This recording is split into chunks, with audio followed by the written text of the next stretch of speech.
말씀하시면에 오신 여러분을 환영합니다. 안녕하세요. 저는 김묘성입니다. 네, 여러분 반갑습니다. 저는 생명사랑교회 한문동 목사입니다. 네, 안녕하세요. 차동민입니다. 반갑습니다. 반갑습니다.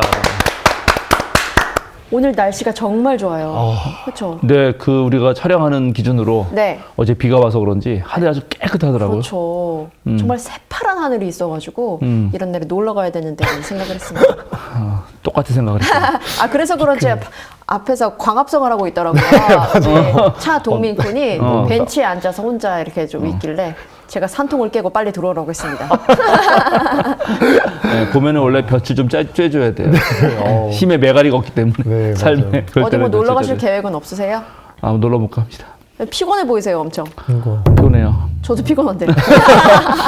다들 컨디션이 네. 계속되는 강의와 최근에 지금 글 뭐 하나 쓰고 또 논문 심사 뭐 해달라 그래가지고 그것도 잠깐 뭐 하나 하고 했더니 조금 피곤하네요.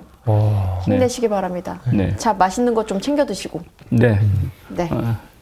그래서 누가 동민 군은 잘 지냈어요?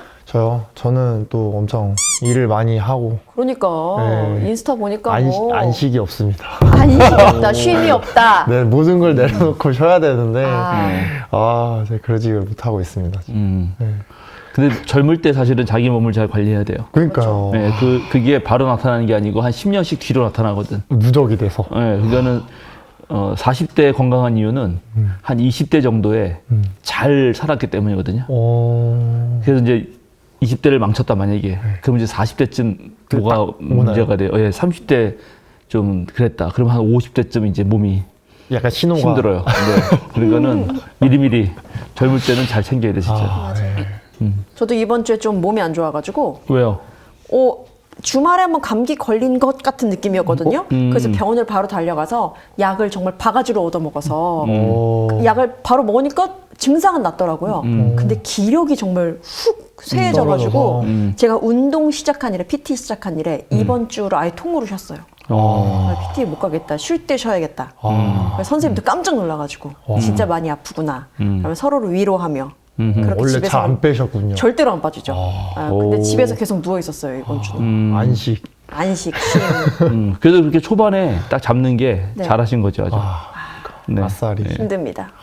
오늘 정신이 번쩍 뜨이게 해주세요 목사님. 아니 그 상황에서 무리하면 더 힘들어지니까 쉬는 게 좋아요. 네. 자, 오늘은 조금 전체적으로 이제 우리가 창세기 시작한 지 벌써 13번째가 되나요, 우리가? 우와 벌써요? 진짜 빠르다. 그렇게 됩니다. 네. 사실은 지난주가 12번째였죠. 12강. 네. 예, 지난주 여러분은 12강이지만 제가 여기 이 수요사경회부터 생각하면은 지난주가 200강이 되는 와. 200강. 무려. 장난 아니다. 진짜. 와. 네, 이제 어쨌든 강의 연속인. 창세기를 12번이나 했는데 아직 3장을 못 넘어가요. 진짜.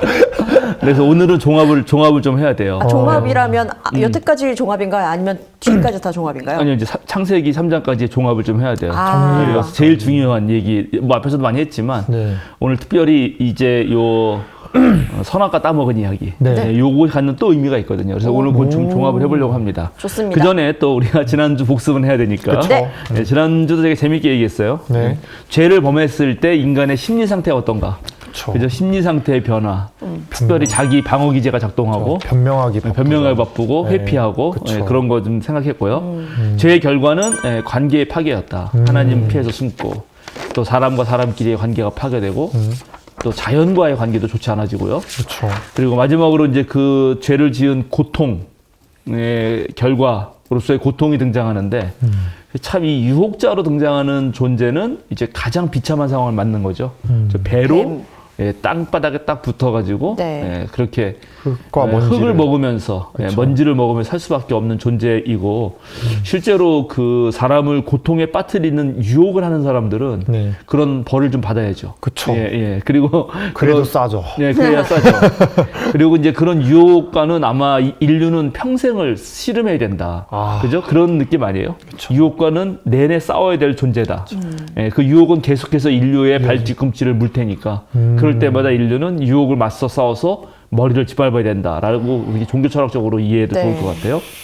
그리고 이제 원래는 생명의 잉태와 탄생이 그쵸. 기쁨이어야 되고 노동도 보람이어야 되는데 그런 것들이 다 수고스러운 일로 고통스러운 일로 느껴진다 하는 게 상당히 참 의미 있었고 거기에 네. 덧붙여가지고 생물 인류학까지 살짝 건드려봤습니다. 생명. 네, 댓글 보니까 재밌게 본 분도 계시더라고요. 네, 다행입니다. 좋죠? 네, 좋습니다. 그런데 이제 이렇게 해가지고 네.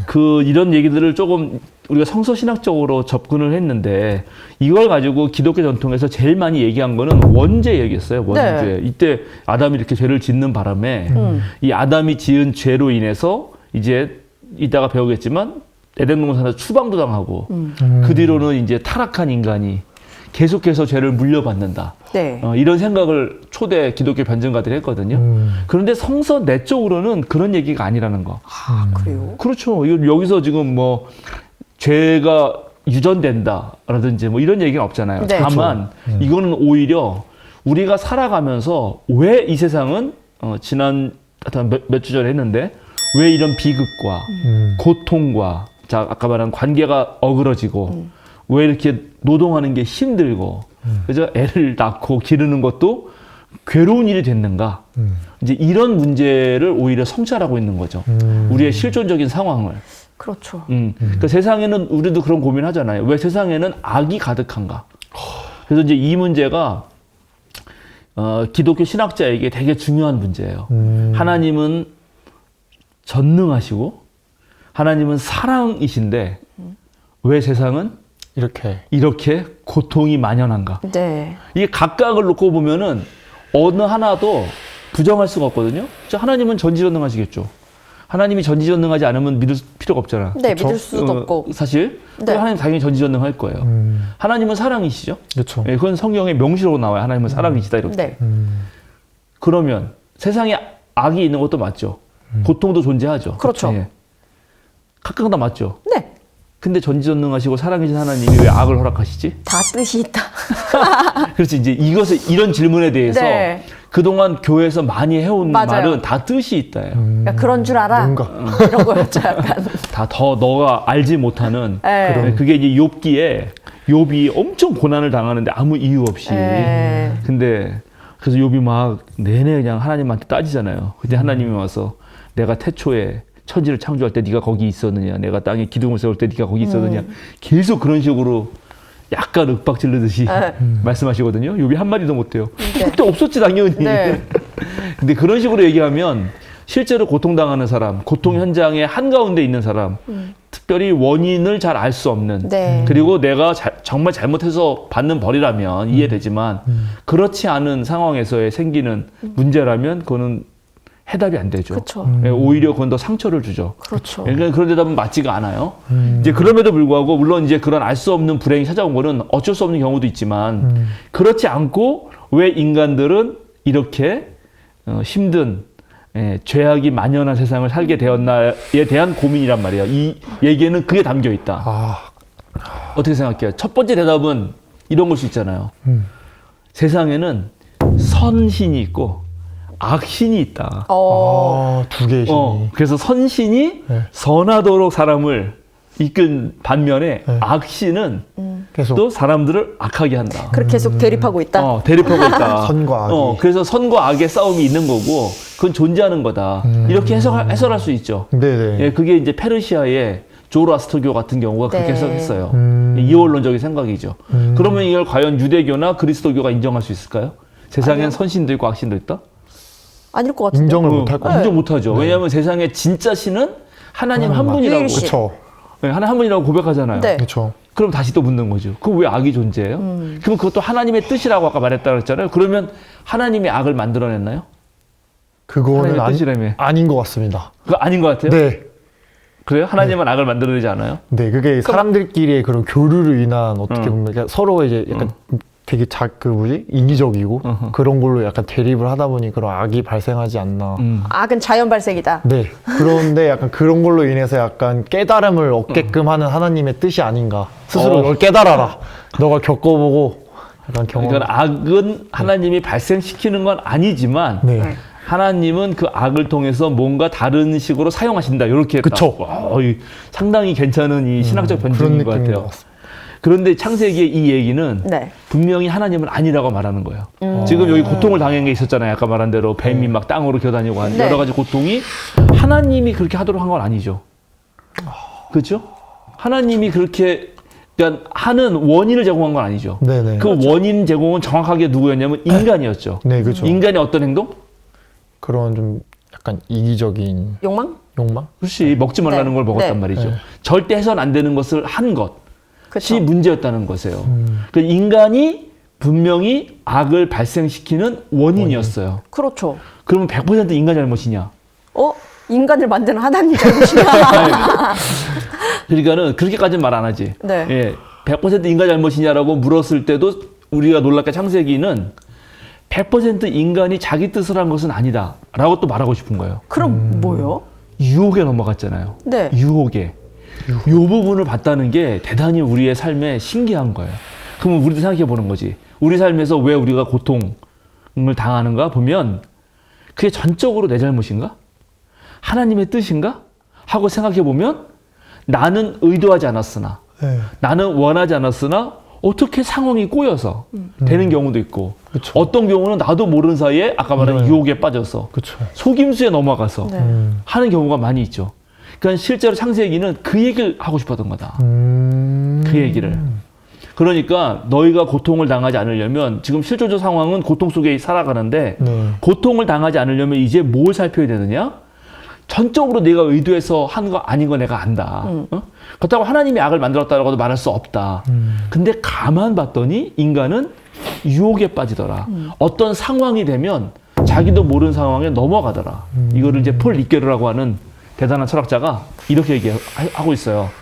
모든 사람은 어찌할 수 없음과 어찌할 수 있음 사이에서 네. 갈등하고 방황한다. 이런 거예요. 그래서 여러분 살다 보면 내가 어떻게 할 수도 있는 것도 있어요. 주체적으로. 또 통제할 수 있는 그렇죠. 부분도 통제할 수 있는 게 있어요. 그러나 자기 통제를 벗어나는. 넘어가는 것도 있는 거죠. 거기에 넘어갔다는 거예요. 그래서 일단 첫 번째 이 창세기 3장 또 2장 3장 합쳐서 이제 이어지는 이 연약한 인간, 땅의 흙으로 만들어진 인간이 겪는 첫 번째 문제에서 세상의 악에 대해서는 분명히 하나님이 한 건 아니다. 그러니까 인간 너로부터 비롯된 건 맞으니까 너희 죄에 민감해야 된다. 관심을 가져야 된다. 그냥 두루뭉술하게 넘어가서 안 된다는 걸 분명히 밝혀줘요. 네. 그러면서도 그렇다고 네가 완전히 막 나쁜 마음을 먹어가지고 정말 막 악을 행하려고 한 거냐? 그거 아닐 수도 있다. 그러면 유혹에 조심해라 하는 거죠. 그럼 이제 유혹이 뭔가? 유혹. 아, 유혹. 우리 다 배웠던 거 지금 복습하는 거예요. 정리하면서. 유혹이 뭔가? 아, 유혹은 유혹은 일단 가장 큰 거는 뭐였죠? 아, 당연히 뱀이 한 거예요, 우리한테. 그렇죠.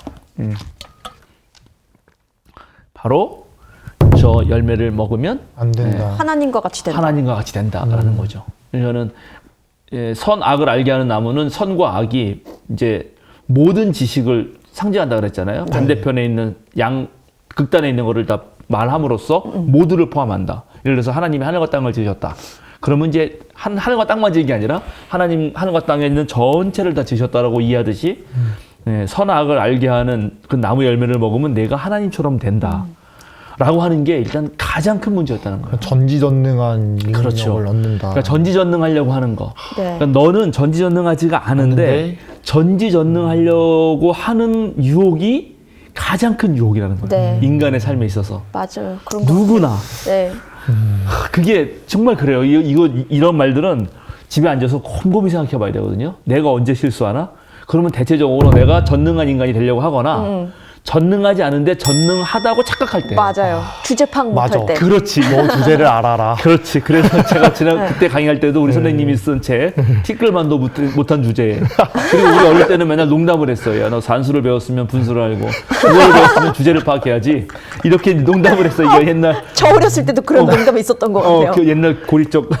맞아요. 고래로부터 내려오는 농담인데. 항상 그게 겸손해라. 핵심이에요. 네. 그런데 그런 전능감을 고취시키면서 오는 그것이 핵심 내용의 유혹의 핵심 내용이라면 네. 그것에 오는 방식은 생리적이었던 것이었고 또 하나는 정신적, 즉 심리적인 것이고 네. 마지막으로는 종교적 욕망, 즉 초월적인 거예요. 가만 보면. 네. 그렇죠? 맨 처음에는 먹음직했잖아요.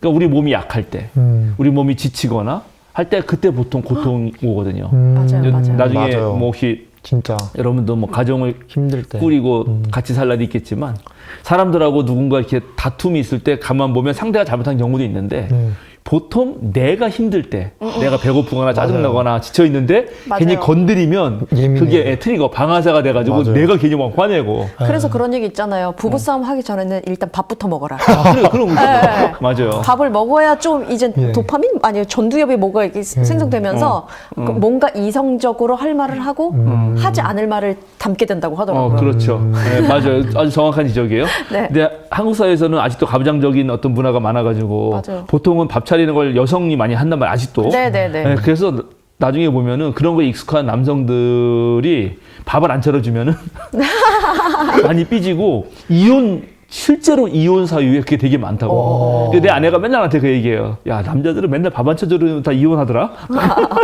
그러니까 정말 그래서 우리 몸에 대한 관리도 되게 중요한 거죠.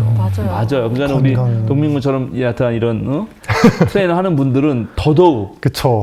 중이 자기 머리 못 깎듯이 남 가르치다가 자기 몸 상할 수 있거든요. 근육이 좀 줄어든 것 같은데. 네. 분발해야겠어요. 네, 요즘 관리를 제대로 못하네요. 그래서 첫 번째는 거기로 온다. 그러니까 내 몸의 상태를 평소에 잘 관찰하는 게 매우 중요합니다. 실제로 이제 그 트라우마가 뭔지 아시죠? 트라우마. 네네. 아주 어릴 때 자기가 감당할 수 없는 엄청난 정신적 이제 외상후 스트레스 장애라는 말인 정확한 말로는 정신적 충격을 받는 거예요.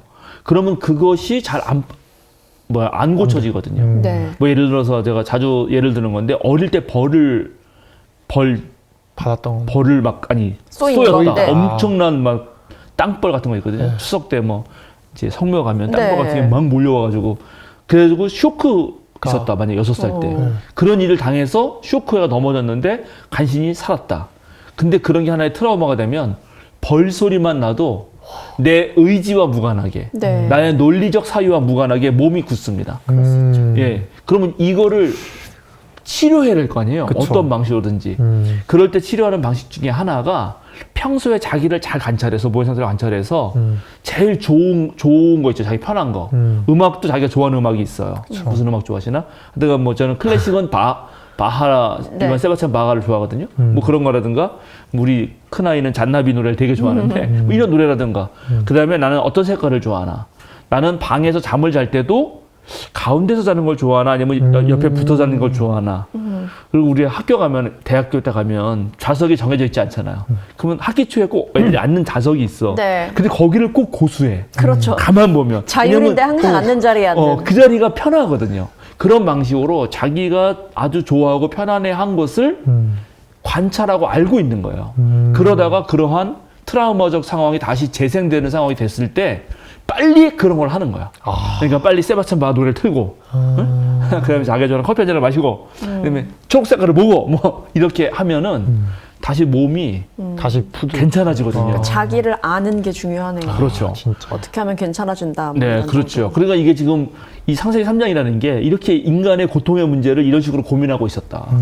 그 다음에 생리적 문제가 해결되면 그 다음에는 정신적 문제죠, 당연히. 그렇죠. 예, 그래서 또 엄마들이 애 키울 때 어릴 때가 그래도 괜찮다고 얘가 크면 편할 것 같지? 그때부터는 정신이 힘들어져. 네. 그렇게 말을 하거든요. 똑같아요. 두 번째는 심리적인 거죠. 예, 심리적인 문제입니다. 그래서 사실 몸의 문제, 그 다음에 정신의 문제 아니겠어요? 예, 몸과 마음의 문제로부터 유혹이 오는 거죠. 그리고 그 유혹의 맨 마지막은 지혜롭게 할 만큼 탐스럽게 했다. 그거는 지혜롭다고 하는 거는 내가 뭔가를 모른다는 거. 그러니까 즉 내가 유한하다는 거. 내가 요거밖에 안 되는구나 하는 걸 깨닫는 순간 모든 인간은 그것을 넘어서려고 합니다. 이걸 되게 어려운 말로 유한성을 인식하자마자 네. 초월을 지향해요. 그게 가치가. 네. 이게 인간이야. 자기가 뭔가 아니다 싶으면 이걸 넘어서야겠는데?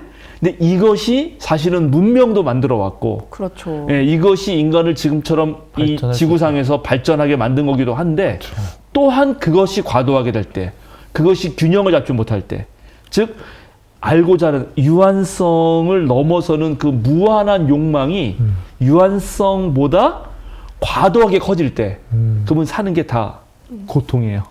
왜 나 이 모양이지? 아무리 예를 들어서 외모도 괜찮고 사는 것도 괜찮은데 스스로 난 이거에 만족 못해. 이러면 그 삶은 행복하지가 않은 거죠. 그래서 많은 종교가 자족하라. 행복은 거기서 온다. 이런 식으로 많이 말하는 거예요. 그러니까 이 세 가지의 유혹이 온다는 거를 지금 딱 보암직도 지혜롭고 할 만큼 탐스럽기도 하다라고 말해준 거죠. 네. 재밌죠? 네. 자, 그러면 이제 유혹에 넘어가지 않으면 어떻게 됐느냐? 하와가 왜 넘어갔는가? 아담은 왜 넘어갔는가? 지난번에 말했지만 두 가지였죠. 하나는 교만, 하나님이 되려고 하는 거. 하나는 하나님 명령, 그 금지 명령을 잊어버렸던 게으름이라고 말했는데 그 중에 특별한 것이 이제 아까 말한 대로 내가 결코 전능할 수가 없다. 그러니까 오히려 아까 지금 방금 말한 대로 주제 파악, 유한성을 제대로 인식해야 돼요. 네. 그러니까 특히 그래서 잘 나갈 때 조심해야 돼요. 못 나갈 땐 오히려 괜찮을지도 몰라. 근데 조금 잘 나가고 섰다 그러는 순간 넘어지거든요. 맞아요. 그래서 그렇게 하려면은 사실은 홀로 있을 때 삼가야 되거든요. 이거를 이제 중용의 신독이라고 하는데 자기가 혼자 있고 어느 누구 눈치도 보지 않을 때 그때에 자기를 삼갈 줄 아는 능력. 자제할 줄 자제할 줄 아는 능력. 그것이 중요하다. 그리고 해서는 안 되는 것은 절대 하면 안 된다.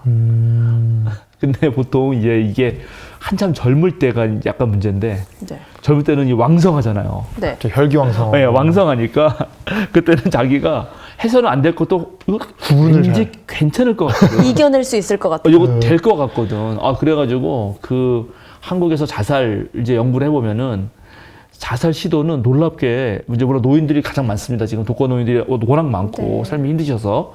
근데 그 다음에 빼고는 자살 시도는 20대 여성이 가장 많아요. 한국은. 이게 아주 특별한 현상이에요. 그러니까 한국 사회가 지금 20대 여성들에게 되게 못하고 있다는 걸 알려주고 있는 건데 한편으로는.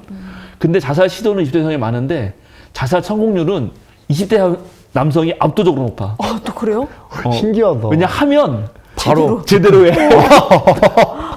끔찍하다. 이게 문제예요. 네. 그래서 우리는 유한한 존재이고 결국은 이제 이 창세기 이야기를 통해서 에덴에서 쫓겨났으니까 그리고 나중에 보면 이제 하나님이 생명나무 열매 더 이상 못 먹게 하니까 네. 더 이상 생명을 회복할 수 있는 죽음을 완전히 극복할 수 있는 거는 안 된다 하는 걸 이 얘기를 해주는 거야. 그러니까는 아무리 뭐랄까 하여튼간 괜찮은 시도 모험이라 하더라도 해서 안 되는 건 하면 안 돼요. 네? 뭐 예를 들어 중독 같은 거 특히 이제 위험하죠. 마약이라든가 그다음에 또 뭐 같은 그런 것뿐만 아니라 뭐가 있을까요? 그런 건 위험하다. 그런 것을 이 창세기는 사실은 얘기하고 싶었다라는 거예요. 그런 유혹에 대해서. 네, 그러니까 우리가 왜 고통당하고 세상에 왜 이렇게 죄악이 만연하게 됐고 이런 것들이 우리를 왜 이렇게 괴롭히게 됐나? 그 시초가 어딘가? 그 기원은 어디인가? 하나님이 하셨나? 그런 건 아닌데? 그럼 우리가 다 만들어야 우리가 다 이 세상을 우리가 만들었단 말이야? 그럼 너무 억울한 거야. 가만 봤더니 내가 어떠한 유혹에 넘어가더라 하는 걸 이제 배웠다는 거죠. 이런 방식으로 해서 세상에 고통이 가득하다. 어떻게 생각하나요? 좀 얘기를 나눠주세요, 이제. 네, 진짜 저도 약간 그런 부분에서 되게 유혹에 많이 넘어갈 뻔한 적이 많은데 그때마다 좀 제 스스로 약간 이제 그런 자기 객관화가 잘 안 될 때가 많았었어요. 그래서 그때 좀 이제 주변 사람들한테 이제 좀 도움을 청했었던 내가 약간 뭐 어떤 거 같냐, 나는 지금 어떤 상태인 것 같냐. 그러니까 확실히 이제 제가 좀 심신미약 상태니까 좀 내가 이게 판단이 잘 안 서는 거예요. 그래서 주변 사람들한테 물어봤을 때 요즘 너 너무 무리하는 것 같다. 그래서 그거 말하려고 했는데 또 이제 어쨌든 조심스러운 부분이니까 말을 못했었다라고 했을 때 그때 좀 자각을 했었던 것 같아요. 네. 그래서 그때마다 저도 계속 좀 생각을 많이 했었거든요. 이런 딜레마에서 어떻게 빠질 수 있을까. 그래서 좀 뭐 목사님이 말씀하신 것처럼 되게 이렇게 좀 스스로에 대한 좀 이제 되게 좀 만족 아닌 만족을 좀 하려고 했었던 것 같아요. 너무 내가 높은 거를 이렇게 처음부터 높은 걸 바라고 있지 않나. 그냥 코앞에 좀 이게 그냥 친구들끼리 이렇게 뭐가 맛있는 밥도 먹고 뭐 가족끼리 이렇게 같이 이렇게 담화도 나누고 약간 이런 거에 대해서 행복을 좀 가까이서 찾을 수 있지 않을까라는 생각을 많이 했었던 것 같아요. 좋네요. 좋아요. 우리 매성 장군은 어때요? 저는요, 되게 반대로 유한성을 인식하는 게 유혹에 넘어가지 않는 게 중요하다고 하셨잖아요. 저는 너무 유한성을 오히려. 인정해서 그럴 수도 있어요. 그래서 맞아요. 발전이 좀 없어요. 진짜 그건 약간 음. 발전으로 이렇게 이어진다고도 말씀하셨잖아요. 네, 네. 근데 전 유혹에 넘어가는데 오히려 음. 그러니까 사람들은 저를 그래서 되게 원칙 있고 뭐 절대로 해서는 안 될 거 잘 안 하고 알아서 잘 관리하고 그렇게 보거든요. 근데 저도 스스로 그걸 또 약간 주제 파악 못 해가지고 나는 잘 살고 있어 라고 생각을 하다가도 순간순간 뭘 더 하려고 하질 않아요. 그래요. 더 하려고 하지 않아서 그냥 아주 안정적으로 그냥 그렇게 사는 거에 만족하다가 순간순간 다른 사람들이 저 멀리 나간 걸 보고 내가 너무 또 그냥 네, 그렇게 안일하게 살았나? 라는 거에 대한 불안이 좀 오기도 하고. 좋아요. 이거 다른- 좋아요. 이건 아주 좋은 지적이고, 네. 사실 이 창세기 3장의 그 역사적 배경은 지난번에 말했듯이 네. 솔로몬을 상대로 하고 있기 때문에 지금, 너무 인없는 지 맘대로 하니까 그거를 억누르려고 말하는 게 많아요. 네. 그런데 이제 보편적으로 가면은 그런 지배력을 아주 주장하고 과시하는 놈도 있지만 과시욕도 많고 실제로 주눅든 사람도 많잖아요. 그러니까 주눅든 사람에게는 이 말이 잘 안 맞을 수도 있는 거죠. 오히려 이 사람에게는 새로운 걸 해보라고 하고 도전을 해보라고 해야 되잖아요. 그죠? 그거는 다음 주에 나옵니다. 나를 위한 카인과 말씀. 아벨 이야기가 나오고요. 네. 그리고 놀랍게 그 이후의 모든 이야기는 이제 이미 타락이라면 이상하고 같은 건 추방당해서 고통 중에 살잖아요. 그 고통 중에 사는 인간들 가운데 하나님이 택하고 하나님이 시키는 거는 전부 다 이런 사람들의 이야기예요. 나서봐라. 해봐라. 내 약속을 믿고 네 고향집을 떠나봐라. 아브라함 그러잖아요. 저 근데요 지금 딱 그 말씀하신 그 부분이 하나님이 말씀하신 건데 저는 제 주변에 있는 사람들이 다 그렇게 얘기해요. 날 믿고 좀 해봐. 뭐 내가 이번엔 이거 추천을 하잖아. 좀 해봐.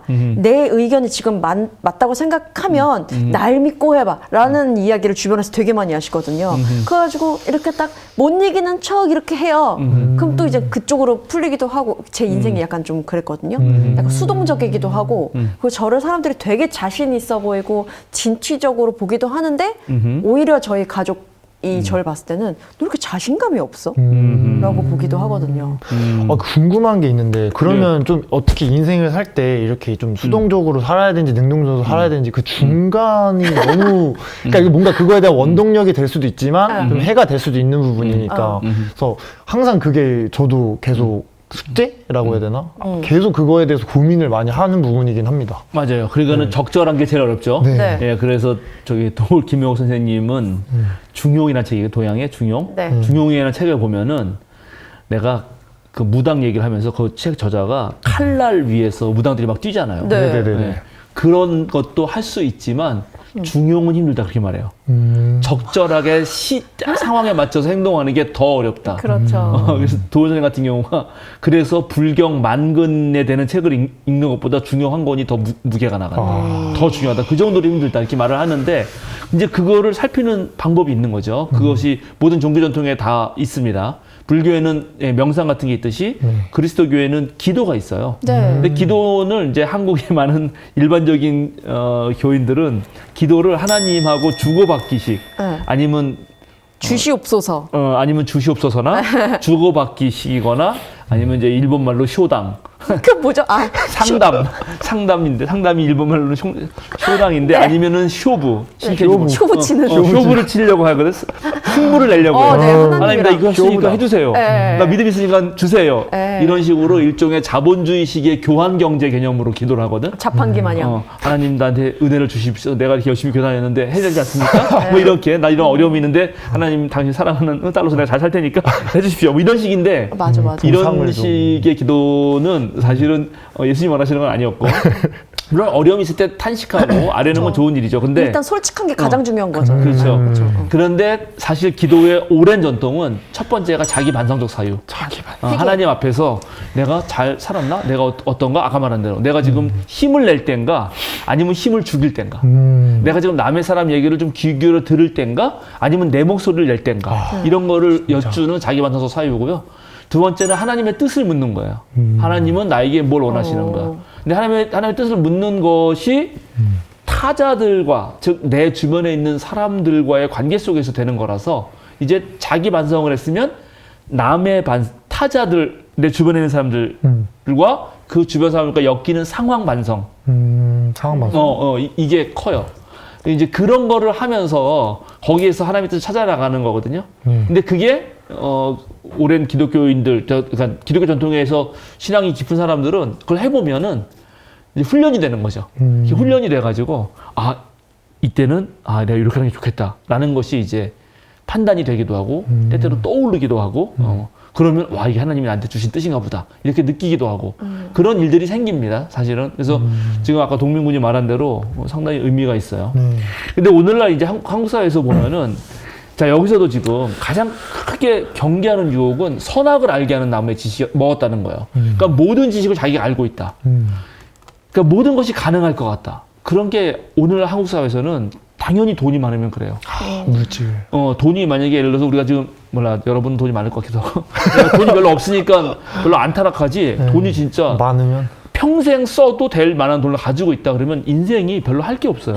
재미도 없고 오히려 모든 이런 예를 들어서 그런 감각적 만족을 채우는 것도 한계가 있는 거야.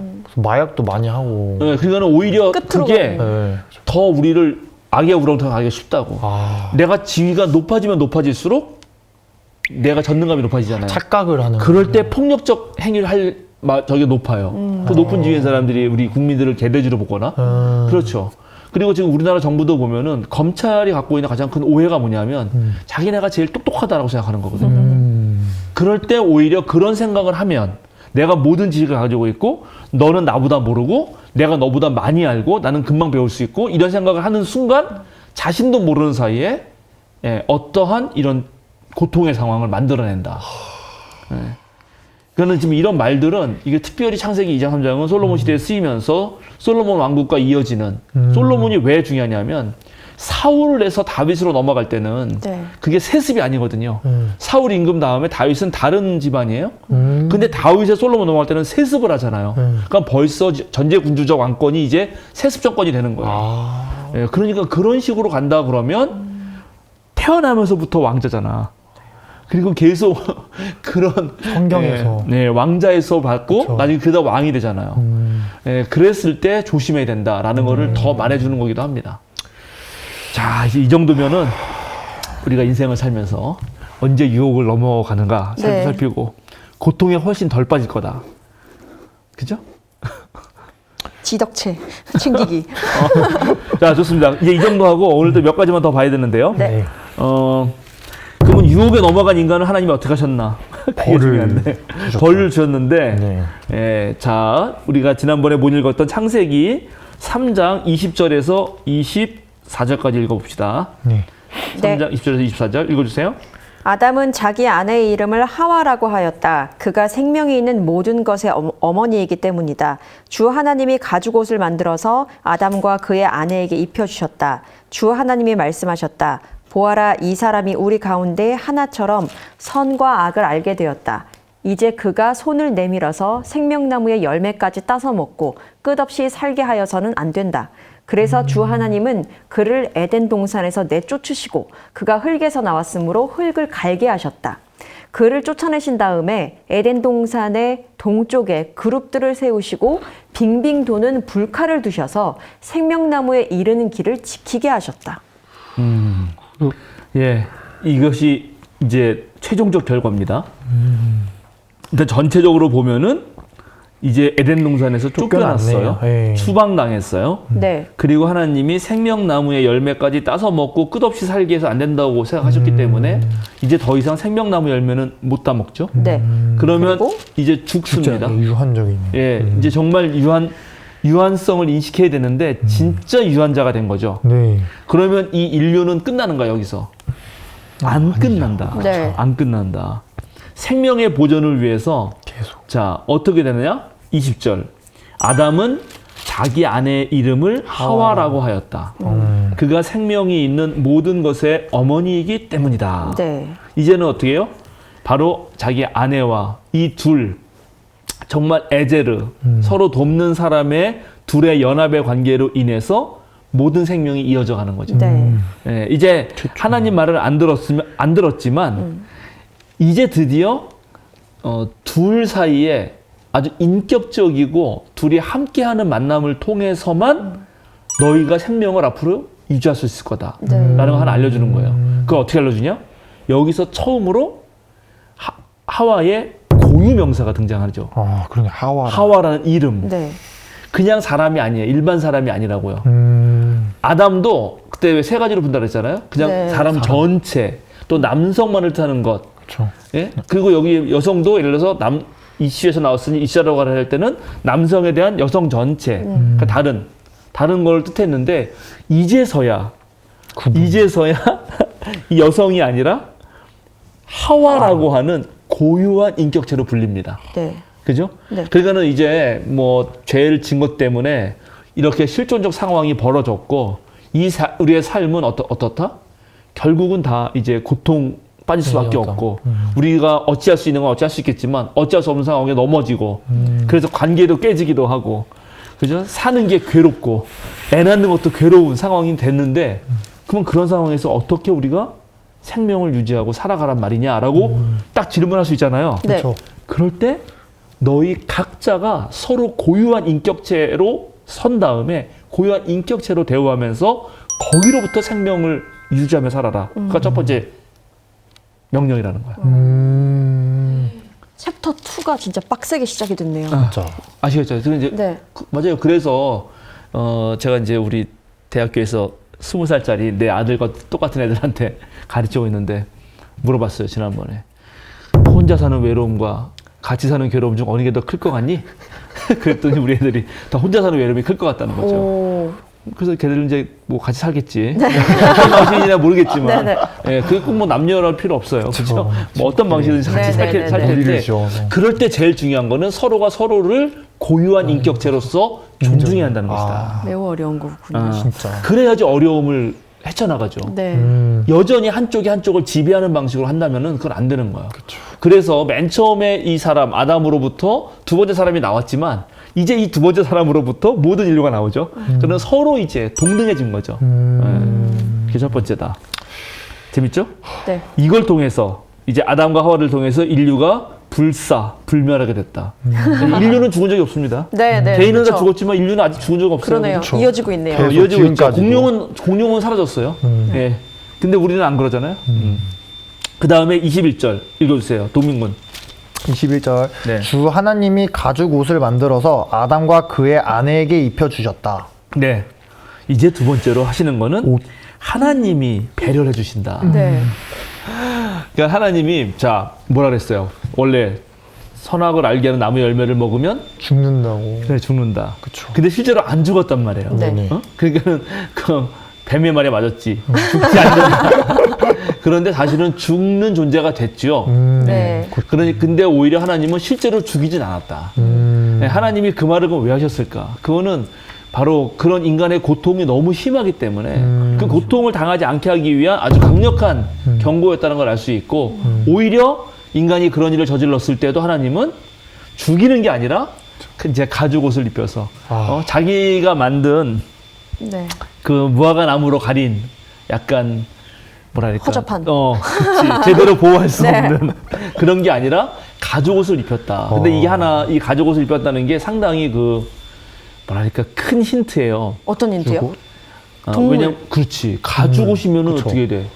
가죽을. 살생이 있었다는 그쵸. 거잖아요. 그렇잖아요. 그러니까 이게 이제 한편으로는 그 하나님이 입혀주신 보호라고 하는 아주 강력한 뜻이 되지만 알게 모르게 앞으로 이 가죽 옷을 입는 존재로서 인간은 살생. 동물을 죽일 수밖에 없는 삶을 살게 될 거라고 하는 모종의 복선입니다. 예, 나중에는 그래서 다 정말 죽이죠.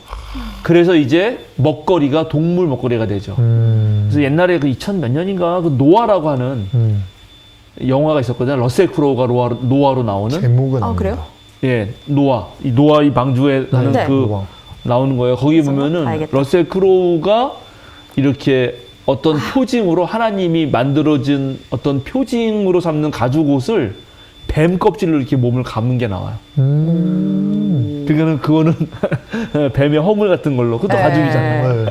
뱀 가죽. 뱀 가죽. 약간 그런 것도 나오긴 하는데 하여튼 어쨌든 간에 그러나 여기서 확실한 거는 하나님은 인간에게 이렇게 끝까지 배려한다. 에덴 동산을 쫓겨 나가도 하나님의 명령을 어겨도 바로 죽이는 건 아니다. 이걸 기억하시고요. 자, 그 다음에 22절 또 보면은 이제 하나님이 보아라, 이 사람이 우리 가운데 하나처럼 선과 악을 알게 되었다. 이제 그가 손을 내밀어서 생명나무의 열매까지 따서 먹고 끝없이 살게 해서는 안 된다라고 합니다. 선악을 알게 된 것이 하나님처럼 모든 지식을 알게 되거나 전능자가 된 건 아니지만 네. 분명한 거는 자기의 존재를 파악하게 된 거죠. 자기가 부끄럽다, 내 옷을 벗었다 하는 정도를 알게 된 거예요. 그러니까 내 상태가 어떠한지를 아는 정도가 된 거죠. 어떤 면에서는 주체적 사유를 이제 조금씩 하게 된 거기도 합니다. 그런데 이러한 자기 스스로 이제 뭔가를 생각하고 하는 존재가 계속해서 생명나무 열매를 먹는다면 이건 더 위험하겠죠. 그래서 끊으신 거구나. 그래서 생명나무는 금지됩니다. 왜냐하면 생명나무 열매를 먹고 진짜로 죽지 않으면 어떻게 되겠어? 이제 확실하게 더 그러겠지? 네. 아, 그래도 되는구만. 네. 이제는 이렇게. 뭐 어차피 나도 안 죽는데 뭐 하나님도 안 죽고 한번 해볼까? 이렇게 되는 거죠. 실제로 그래요. 여러분, 우리가 왜 인생이 불안하고 두려움이 있냐면은 삶이 죽음이 있기 때문이에요. 죽는다는 사실이 없으면 맞아요. 우리는 그쵸. 두려움이 없어요. 맞아요. 잠깐의 고통 같은 것도 안 죽는데 뭐 경험해 볼 수 있는 거죠. 좋습니다. 자, 그런데 이 생명나무를 못 먹게 했지만 우리 계시록을 한번 볼까요? 요한계시록 2장 7절. 요한계시록 2장 7절입니다. 잠깐만요. 2장 7절. 예, 요한계시록 맨 끝에 있어요. 성경 맨 끝에. 요한계시록 2장 7절 한번 읽어주실까요? 귀가 있는 사람은 성령이 교회들에 하시는 말씀을 들어라. 이기는 사람에게는 내가 하나님의 낙원에 있는 생명나무의 열매를 주어서 먹게 하겠다. 이때 이제 엄청나게 고난을 당하는데 마지막 때. 네. 그때 그걸 이기는 사람은 뭘 먹는다 이제? 생명나무의 생명나무 열매를 열매. 먹습니다. 와, 엄청나게 되죠? 그 다음에 자 22장 계시록 22장 2절 14절 19절 요한계시록 22장 마지막 새하늘 새 땅이 등장했을 때 이야기입니다. 도시의 넓은 거리 한가운데를 흘렀습니다. 강 양쪽에는 12종류의 열매를 맺는 생명나무가 있어서 달마다 열매를 내고 그 나뭇잎은 민족들을 치료하는 데 쓰입니다. 새하늘 새 땅에서는 생명나무가 12개 네. 종류의 열매를 메고 매달 열린다. 그러니까 매달 먹으면 이제 매달 잘 사는 거지. 안 죽어요. 나뭇잎은 모든 민족들을 치료한대요. 그죠? 14절. 14절. 생명나무에 이르는 권리를 차지하려고 그리고 성문으로 해서 도성에 들어가려고 자기 겉옷을 깨끗이 빠는 사람은 복이 있다. 그렇죠. 이제 이거는 더 이상 죄의 유혹에 넘어가지 않고 깨끗한 네. 사람들은 생명나무 먹겠다는 거고 19절도 또 누구든지 이 예언의 책에 기록한 말씀에서 무엇을 없애버리면 하나님께서 이 책에 기록한 생명나무와 그 거룩한 도성에서 그가 누릴 몫을 없애버리실 겁니다. 그러니까 말씀 잘 들어야 된다는 얘기죠. 네. 생명나무 열매는 말씀 잘 들으면은 먹을 수 있는 거고 안 들으면은 못 먹는 거예요. 네. 이렇게 해서 이때 창세기에 나와 있는 생명나무의 금지가 이제 요한계시록 성경 맨 마지막에 정말 마지막 때 시작 때 금지된 것이 마지막 때 다시 열린다. 이런 희망도 여러분에게 드리고 자 다시 창세기 3장으로 와서 네. 이제 그 생명나무 열매를 못 먹게 하려니까는 뭘 뒀죠? 에덴 동산 동쪽에 불칼 그룹들을 세우고 이 그룹이 이제 저거로는 케루빔인데 원래 천사였나요? 이게 뭔지 네. 살아있는 피조물. 이게 뭔지가 되게 어려워요 사실. 원래 성경에서 천사였어요. 천사처럼 그려집니다. 흔히 이제 이 생명나무를 지키는 경호원 같은 거예요. 네. 그런데 날개 달린 천사로 그려지죠. 근데 여기서 보통 우리가 천사하면은 천사가 어른입니까? 애입니까? 여러분이 알고 있는. 애기로 그려지잖아요. 애기로 많이 그려지죠. 네. 그러니까 그냥 그림으로 형성했을 그림으로 때. 보면 네. 애기인데 애기에 날개가 달렸죠. 네. 날개가 달린 이유는 뭐냐면 하늘에 계신 하나님과 이 땅에 있는 인간을 연결해줘야 되기 때문에 날개가 달린 거고요. 아기가 천사가 된 거는 여기 바로 이 케루빔이라는 단어에서 요거를 그 어원을 다시 어디서 끊어있냐에 따라서 커루비 또는 뭐 커러비 이렇게 읽으면 네. 아이와 같은이라는 뜻이 돼요. 아, 다 뜻이 있었구만요. 그래서 이게 나중에 중세에는 날개 달린 천사였던 것이 날개 달린 아이로 바뀌어요. 네. 이 말 단어 때문에. 아. 어쨌든 근데 여기서 중요한 거는 자 생명나무에 이르는 길을 지킨다는 말을 씁니다. 네. 지키는 거예요. 근데 그 전에 23절 다시 한번 누가 읽어주세요. 3장 23절. 예. 그래서 주 하나님은 그를 에덴 동산에서 내쫓으시고 그가 흙에서 나왔으므로 흙을 갈게 하셨다. 자 내쫓았는데도 불구하고 흙을 갈게 하는 원래 땅을 경작하게 하는 네. 인간의 사명은 지속됩니다. 어, 이게 뺏기지 않아요. 자 2장 15절 읽어주세요. 창세기 2장 15절. 2장 15절이요. 이런 것도 참 재밌는 거예요. 주 하나님이 사람을 데려다가 에덴 동산에 두시고 그곳을 맡아서 돌보게 하셨다. 그죠? 네. 여기 그때 이거 잘 제가 설명했는데 기억나시나 모르겠네. 에덴 동산에 두시고 둔다는 말이 휴식하게 했다는 거였죠. 네. 그리고 맡아서 돌보게 할 때 맡아가 경작하는 거예요. 네. 가는 거. 돌보게 하는 것은 잘 유지시키는 거. 그죠? 잘 보존시키는 거라고 했잖아요. 그리고 2장 2절도 읽어주실래요? 2장 2절? 아니 2장 5절. 창세기 2장 5절. 주 하나님이 땅 위에 비를 내리지 않으셨고 땅을 갈 사람도 아직 없었으므로 땅에는 나무가 없고 들에는 풀 한 포기도 아직 돋아나지 않았다. 여기 땅을 갈 사람도 없었으므로. 네. 그러니까 창세기 2장과 3장에서 지금 인간에게 하나님이 주신 사명은 이 땅을 잘 경작해서 지키는 것입니다. 네. 그런데 이제 쫓겨났잖아요. 네. 쫓겨났음에도 불구하고 땅을 가는 것. 지속되는. 땅을 가는 거는 지속됩니다. 그러니까는 노동은 해야 되는 거고 그거는 인간이 하나님을 받은 사명이 유지돼요. 그런데 놀랍게 그 에덴 동산을 지키는 일은 이제 인간이 못하고 천사가. 그룹들이 한다. 예, 불칼로 넘어간다. 그래서 이제 우리는 에덴 동산에 못 가는 거예요. 우리 영원한 노스텔지아가 있어. 그래서 에덴 동산에 언제 가나 하는 예, 이런 결과를 냈고요. 자, 그런 상황에서 제가 여러분에게 사진 하나를 또 보여주려고 네. 합니다. 오늘 오. 그림을 가져왔는데 한번 보시죠. 2장이나 돼요. 네, 2장입니다. 이 그림 유명한 그림입니다. 일단 요거부터 그릴까요? 요거부터? 아, 네. 네, 네. 요거 그냥 보세요. 여러분들 네. 보시면 되고 나는 이렇게 한번 자, 이 그림인데 이건 마사초의 마사초라고 하는 화가의 에덴 동산 뭐 낙원으로부터 추방? 뭐 그런 제목의 그림이에요. 칼을 들고. 리얼하죠. 천사가 칼을 들고 있죠. 그리고 손은 어떻게? 손은 갈 방향을 지시하고 있어요. 저기로 가라. 네, 나가라 이거죠. 나가라 이건데 여기에 이 그림의 정말 위대한 점은 이 아담과 하와의 이 절망적인 표정 봐요. 표정이 진짜. 표정이 너무 네. 리얼하지. 이 모든 수치심과 그다음에 괴로움을 너무 잘 표현했어요. 진짜. 창세기 3장에 대해서 이 그림을 아주 정확하게 그려본 거예요. 정말 어떤 그 문을 딱 지나서 이제 탁 추방당하는 그 모습이 딱 나오는 거죠. 네. 다시는 이 문을 통해서 못 돌아가는 거겠죠. 근데 이제 요 그림의 영향을 받아서 미켈란젤로가 그린 그림 보세요. 이게 천지창조 네. 거기 그 유명한 성당에 네. 시스타 선자의 천지창조에서 이 원죄 죄를 지은 것과 그다음에 낙원 추방되는 거. 추방이라는 걸 같이 그렸어요. 네. 이렇게 이걸 같이 그린 구도는 이건 미켈란젤로의 아주 탁월한 생각이거든요. 자 여기서 보세요. 뭐가 다른가요? 좀 느낌이 어떻게 다른가요? 마사초 그림하고? 근육질이 된. 그렇지. 일단 훨씬 남성들, 그 인간들의 근육미 넘치는 거는 뭐 일단 요 시대적. 시대적 네. 배경이죠. 르네상스의 그런 느낌이 있고요. 그런데 마사초의 그림보다 이 미켈란젤로의 그림을 보면 아담과 하와가 벌써 달라 느낌이. 네.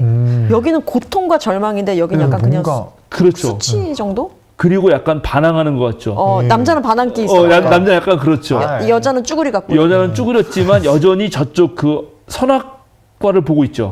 거기에 대한 미련이 남아 있어. 네. 그리고 아담에게 자기 몸을 숨겨요.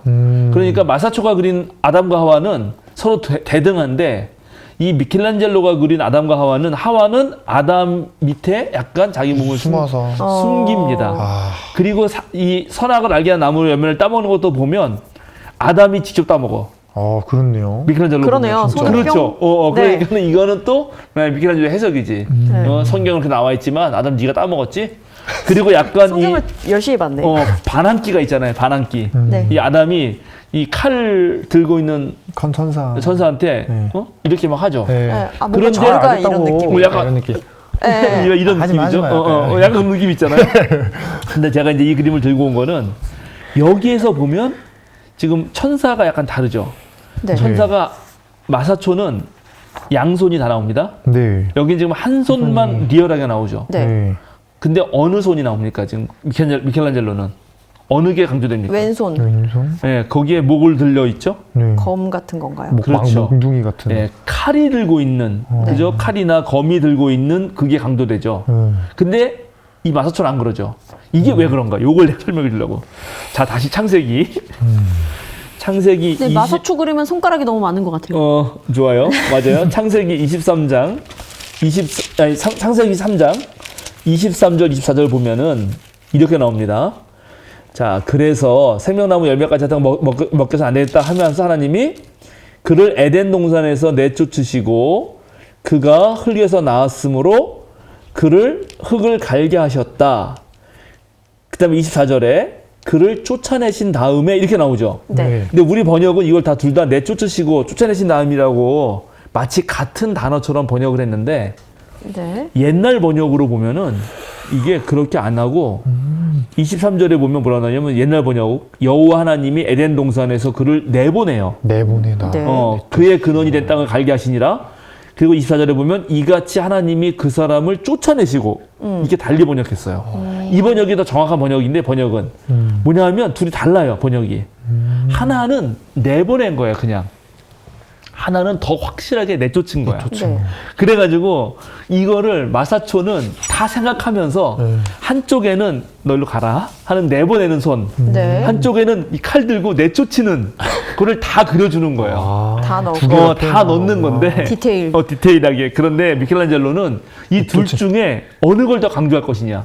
내보내서. 근데 여기는 훨씬 더 추방과 내쫓임을 더 강조하는 걸로 나오죠. 네. 그래서 이런 그림들 앞으로 여러분 이제 명화를 보실 때 어떤 화가가 어느 걸 더 강조하나 이런 거를 보는 것도 도움이 된다. 네. 그래서 내가 이제 그런 것도 같이 얘기해 주려고 여러분에게 그냥 재밌어요. 재밌죠. 네. 디테일이. 네, 그래서 이제 이런 그림 볼 때도 저게 왜 저런가 뭐 이런 것 알 수가 있는 거고.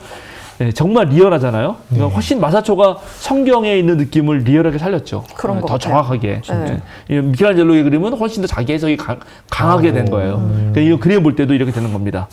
이제 마지막으로 또 하나 놀라운 게 있는데 이거는 자, 지금 우리가 계속해서 살핀 것 중에 하나가 창세기 1장에서 하나님은 엘로힘이었습니다. 엘로힘. 기억나시죠? 네. 그냥 하나님. 그런데 창세기 2장으로 넘어오니까 주 하나님이었어요. 그렇죠. 주 하나님. 근데 엘로힘이라는 거는 그냥 고대 근동의 신명이에요. 그러니까 우리를 말하면 신들 이렇게 말해도 상관이 없는 거예요. 어떤 면에서는. 근데 야훼 엘로힘 하면은 벌써 약간 하나님의 이름이 조금씩 등장하기 시작하잖아요. 그래서 우리 성경은 주 하나님이라고 번역한다고요. 그런데 누구지? 그 유혹자가 꼬실 때는, 유혹에 넘어갈 때는 하나님이라고만 말한다 그랬지. 엘로힘으로만 말합니다. 하나님.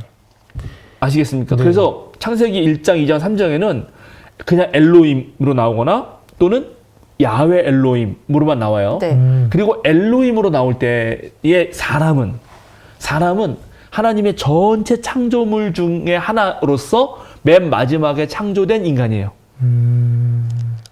아시겠죠? 네. 그냥 신과 자연 네. 이런 분위기예요.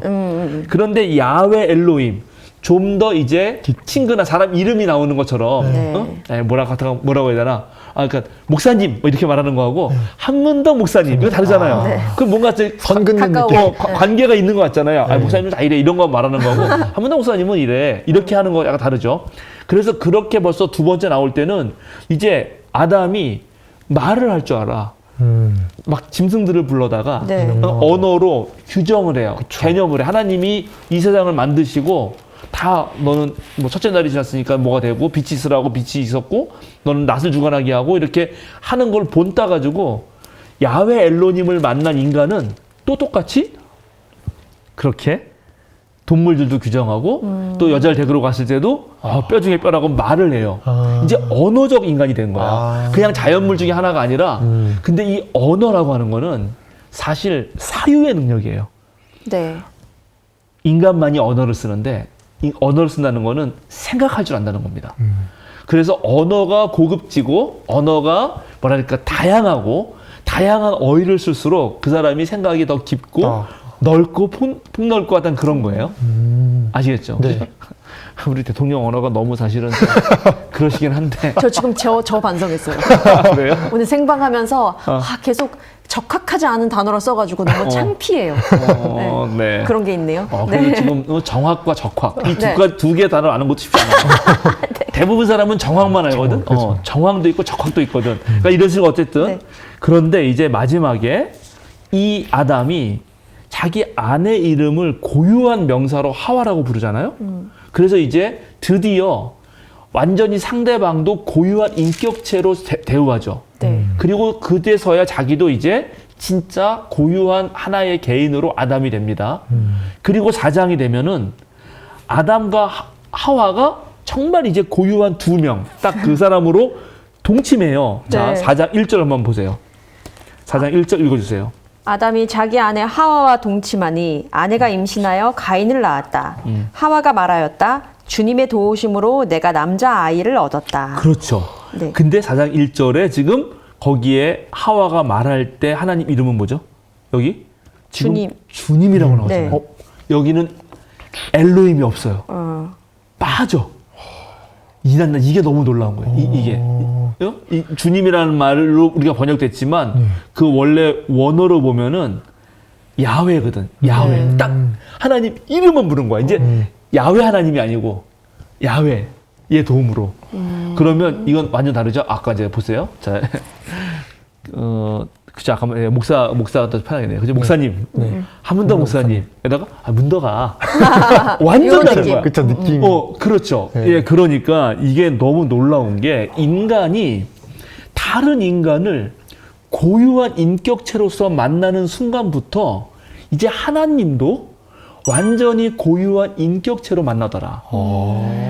맨 처음에 하나님은 그냥 이 세상을 창조하신 분으로서 그런 창조적 능력, 힘으로서 나는 거기에 피조된 존재. 근데 두 번째 야훼 하나님하고 좀 가까워질 때는 이제 언어를 통해서 하나님을 닮아가고 하나님이 규정한 것처럼 나도 규정해보고 이렇게 하더라.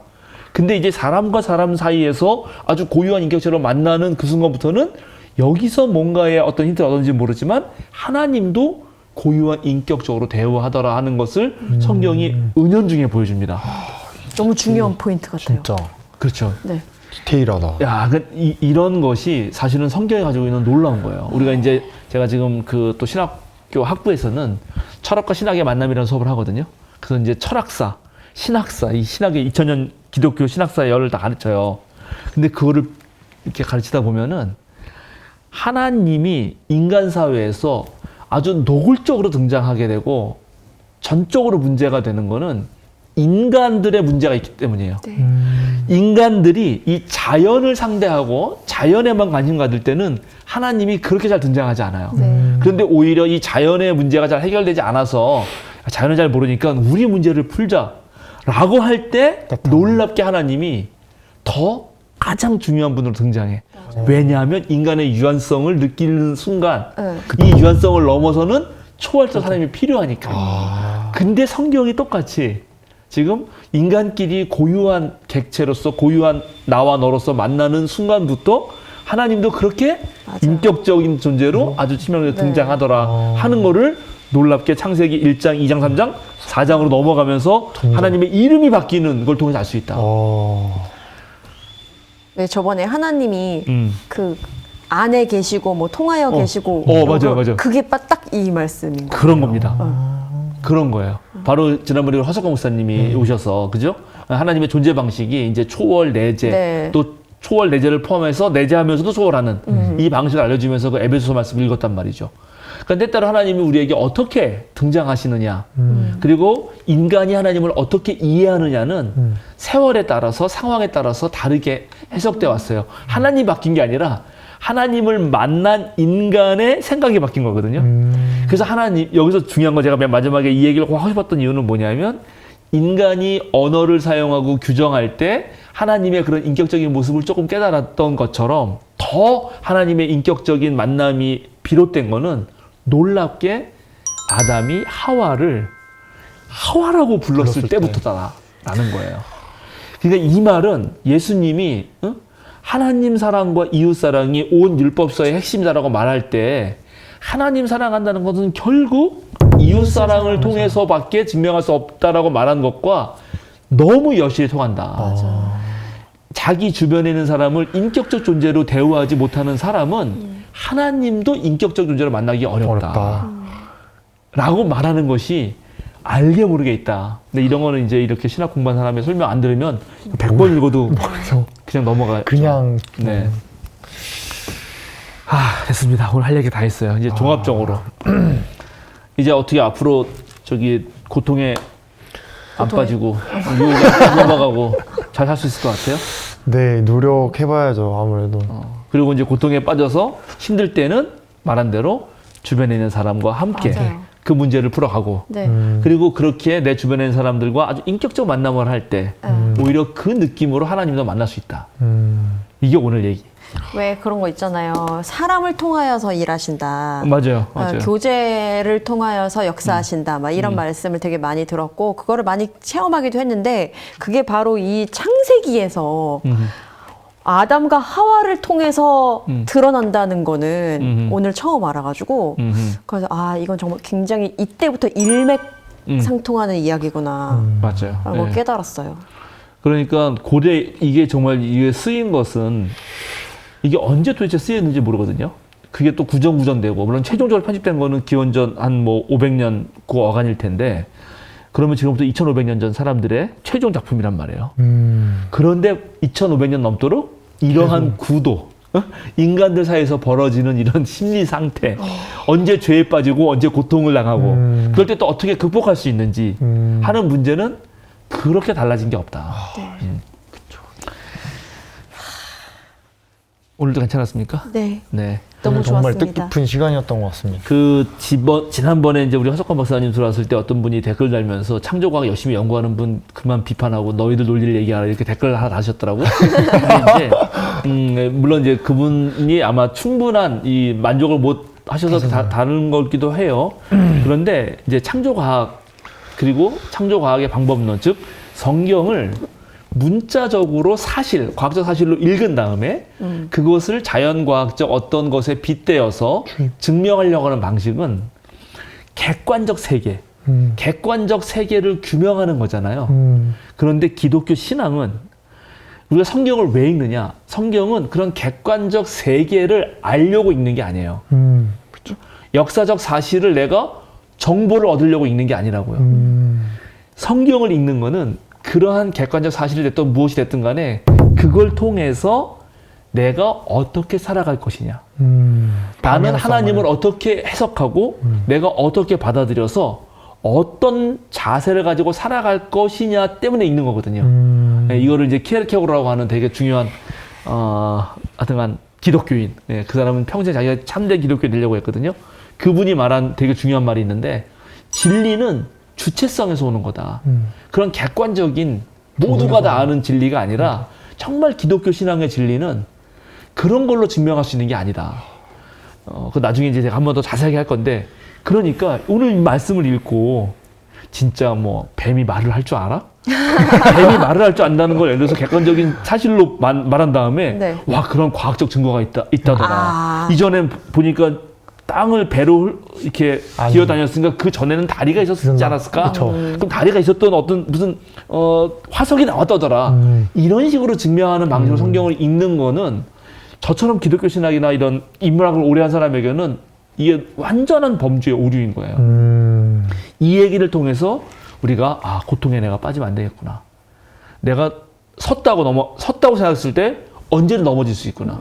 내가 전능감을 소유한다는 생각이 다른 사람에게 폭력적이 될 수 있구나. 난 그렇게 살지 말아야지. 라고 하는 것이 하나님 말씀으로 들린다는 거죠. 요것이 성서를 읽는 매우 중요한 자세다. 마지막으로 요 얘기를 또 해드리고 싶습니다. 동인쿤 오늘 어땠어요?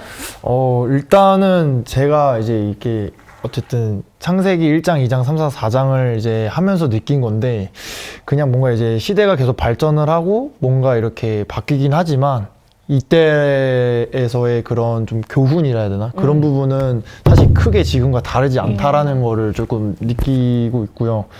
그리고 방금 목사님이 말씀하신 것처럼 그런 좀 이제 성서를 읽었을 때 조금 좀 이 부분에 대해서 과학적으로 접근하는 게 아닌 좀 더 여기서 내가 앞으로에 대한 그런 방향성을 잡는데 조금 관점을 두고 봐야 되지 않을까. 좀 그렇게 생각이 들었습니다. 좋습니다. 네. 미선 장모님. 저는 뭐 많이 말씀드린 것 같은데 전 다음이 더 기대가 돼요. 네. 가인과 아벨 이야기는 일단 그렇죠. 이젠 스토리잖아요. 정말 그렇죠. 뭐 드라마틱한 일이 발생을 하잖아요. 그럼요. 죽이고 살리고 막 이런 일들이 벌어지는데 이거는 그냥 어떤 이야기로 접근을 했었단 말이죠. 네. 과연 여기에서 말하는 내 지금 현실의 이야기는 뭘까? 그렇죠. 굉장히 지금 기대가 큽니다. 굉장히 기대가 크죠. 왜냐하면 이제 저는 결혼했으니까 이제 결혼해 보면 이제 부부 문제가 아니라 나중에 이제 애들이 태어난단 말이에요. 그렇죠. 이 애들이 애들 문제가 또 생기는 거예요. 네. 이게 인간이라는 사회는 가정을 꾸리게 되면 또 생각지도 못하는 일이 벌어진다. 네. 그래서 그 기원은 어떻게 되는가? 고통의 시작. 정말 맞아요. 정말 네. 4장부터는 죄가 등장합니다. 네. 죄라는 이것이 말이 죄다. 아예 등장해요. 네. 네. 딱 보이네요, 벌써. 네, 좋습니다. 다음 주에는 기대가 이제 됩니다. 드디어 가인과 아벨로 가겠습니다. 기도하고 마칠까요? 네. 하나님 감사합니다. 거의 3달이 되는 그 시간 동안 우리가 창세기 1장부터 3장에 이르기까지 정말 이 세상이 어떻게 창조되었는지, 우리 인간들이 살아갈 터전을 하나님께서 어떻게 마련해 주시고, 또 거기에서 이 아름다운 낙원을 잃어버리기까지 어떤 일들이 생겼고 어떤 유혹에 우리가 넘어졌는지 아주 깊이 있게 생각해 보았습니다. 오늘날도 정말 주님께서는 아름다운 세상으로 보존하시기를 원하시지만 우리가 그곳에서 참으로 잘 쉬며 일하며 하나님의 놀라운 이런 아름다운 세계를 가꾸기를 원하시지만 여전히 전 세계에서는 고통과 비극적 사건들로 가득합니다. 최소한 이런 고통들을 극복할 수 있는, 또 그런 유혹에 넘어가지 않을 수 있는 지혜를 얻게 하시고 조금이나마 더 나은 세계를, 하나님 원하시는 세계를 만드는데 우리가 도움이 되게 하여 주시옵소서. 비록 넘어졌다 하더라도 주님께서 우리에게 사명을 맡기신 것은 계속 이어진다는 사실도 깨닫게 됩니다. 더불어서 하나님이 우리에게 가죽옷을 입히시면서 우리를 배려하신 모습도 은혜로 다가옵니다. 그런 모든 것을 깨닫는 시간, 이 시간이 되게 하여 주소서. 감사드리며 예수님의 이름으로 기도드립니다. 아멘.